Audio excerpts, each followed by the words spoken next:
አንድ ሰውዬ ምን ሆነ መሰላችሁ? ጎረቤቱ ሂድስ ውሻ ብሎ ሰድቦት ሄደ።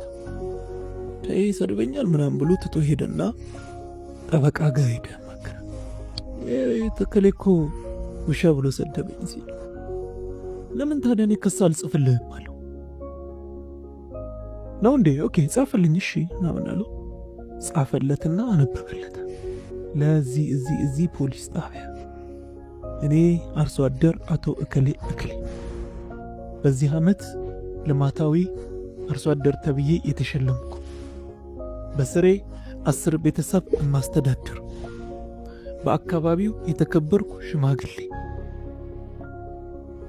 በዚህ ጊዜ እንደዚህ በማድረግ በልማት ላይ የተሳተፍኩ በጸጥታ ላይ እንዲህ ያደረኩኝ ሆኜ ሳለሁ እኔን የተከበርኩትን ልማታዊውን ትልቁን ሰው ከሰው ዝቅ አድርጎ ክብሬን አዋርዶ በሰው ፊት እንዳልቆም አርጎ ውሻ ብሎ ሰድቦ ሞራሌን ነክቶታልና ይከሰስልኝ ብሎ ጻፈለትና ዞር ሲል ገበሬው ስቅስቅ ብሎ ማልቀስ ጀመረ።